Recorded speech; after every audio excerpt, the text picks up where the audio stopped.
পয়লা জানুয়ারি থেকে সময়সূচি বদল হচ্ছে পূর্ব রেলের। দেখে নিন কোন ট্রেন কখন চলবে। আগামী পয়লা জানুয়ারি থেকে সময়সূচি বদল হচ্ছে পূর্ব রেলের। ওই দিন থেকেই বেশ কিছু ট্রেন চালু হওয়ার পাশাপাশি কিছু ট্রেনের গন্তব্যে পৌঁছানোর সময় বদল হবে। জেনে নিন সঠিক সময়, তা না হলে পরবর্তীতে বিপদে পড়তে পারেন।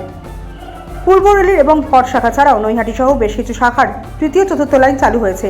পরিকাঠামো উন্নতি হওয়ার কথা মাথায় রেখে এই পরিবর্তন করা হয়েছে। রেল সূত্রে খবর, কৃষ্ণনগর রানাঘাট লোকাল বাড়ছে, হাওড়া সিঙ্গুর লোকাল ট্রেন বাড়ছে দুটি। দূরপাল্লার 42টি মেল ও এক্সপ্রেস ট্রেনের যাত্রাপথের সময় কমবে। 63টি এক্সপ্রেস ট্রেনের যাত্রাপথের সময় 5 মিনিট থেকে 55 মিনিট কমবে। 8টি মেমু, ডেমু, ইএমইউ ট্রেনের ক্ষেত্রে সফরের সময় 6 মিনিট থেকে 20 মিনিট পর্যন্ত হ্রাস পেয়েছে। 86টি প্যাসেঞ্জার ট্রেন, 44টি ডেমু প্যাসেঞ্জার, 146টি মেমু প্যাসেঞ্জারের সময় বদল হয়েছে। তেমনই শিয়ালদহ থেকে দার্জিলিং মেল আগে ছাড়লেও রাত 10টা 5 মিনিটে, তা ছাড়বে 10টা 15 মিনিটে। হাওড়া মালদহ ইন্টারসিটি এক্সপ্রেস দুপুর 3টে 15 মিনিটের পরিবর্তে দুপুর 2টোয় হাওড়া থেকে ছাড়বে। কলকাতা স্টেশন থেকে যোগবাণী এক্সপ্রেস আগে নির্ধারিত সময় 8টা 55 মিনিট ছিল, এবার 9টা 45 মিনিটে ছাড়বে। হাওড়া জামালপুর এক্সপ্রেস রাত 10টা 40 মিনিটের পরিবর্তে রাত 11টা 5 মিনিটে ছাড়বে। পয়লা জানুয়ারি থেকে সময়সূচি বদল হচ্ছে পূর্ব রেলের। একাধিক মেমু, ডেমু, ইএমইউ এক্সপ্রেস ট্রেনের সময় বদল হতে চলেছে।